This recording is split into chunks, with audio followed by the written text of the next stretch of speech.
Gott kvöld, Drottinn blessi ykkur, systkini, Guð blessi ykkur. Hversu dásamlegt að vera hér með ykkur. Ég veit að þið eru að lesa Biblíuna, að læra kenninguna, að leggja ykkur fram til að þóknast Guði. Það er það sem skiptir máli, að elska Guð af öllu hjarta og þrá að þóknast honum í öllu. Og jafnvel þótt veikleikar séu til staðar eða eitthvað í okkur sem við getum ekki enn lagt af, þá sér Guð ásetning hjartans. Þannig að þú getur haft eitthvað sem þarf að breytast og Guð mun sjá að þú hefur löngun til að breytast því þú vilt þóknast honum. Þegar maður elskar, leitast maður við að þóknast þeim sem maður elskar. Maður vill þóknast honum í öllu þegar maður elskar. Þess vegna eigum við að elska Guð okkar, eins og hann sjálfur kendi okkur, þegar hann sagði, elska Guð umfram allt, umfram gott og slæmt, umfram allar aðstæður, kringumstæður og stundir. Umfram fjölskyldur okkar, jafnvel þær fjölskyldur sem standa gegn okkur þegar við fylgjum vegi Guðs. Yfir þeim öllum eigum við að elska Guð. Yfir hendurleika og óhendurleika, yfir þjáningu, yfir þrengingu, yfir beiskju, yfir hamingju, yfir auð og yfir fátækt, eða hvað sem er. Yfir öllu, elska Guð. Guð fyrst. Guð er til og hann hefur sannað okkur það 1000 sinnum. Því ef Drottinn hefði ekki gefið okkur merki eða sönnun tilvist sína, værum við ekki hér.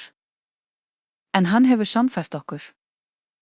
Hversu fallegt er þegar manneskja talar í tungum og hún getur ekki stjórnað því né getur hún byrjað að tala þannig af eigin vilja. Hún getur það ekki. Og ef hún talar í tungum, getur hún ekki stöðvað það.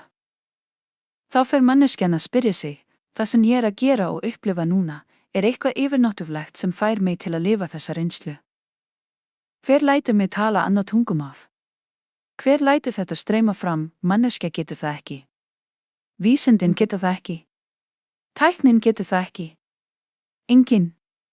Aðeins yfirnáttúrleg vera sem stjórnar alheiminum. Þannig er Guð okkar, jafnvel þótt hann sé eins og leyndardómur fyrir mannkynið, þá er sá leyndardómur nú þegar að opinberast fyrir okkur og við finnum hann í veru okkar.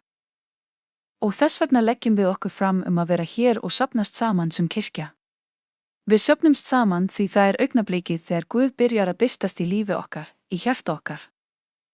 Auðvitað, þegar við erum heima hjá okkur, í bústað okkar, og biðjum til Drottins eða lesum kafla og biðjum, þá er Guð þar, horfir á okkur og hlustar á okkur.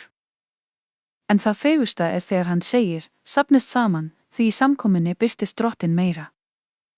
Þar eru andlegu gjafirnar og Drottinn er að útfuta hina andlega til hvers og eins og hver og einn geti starfa. Starfa hvernig?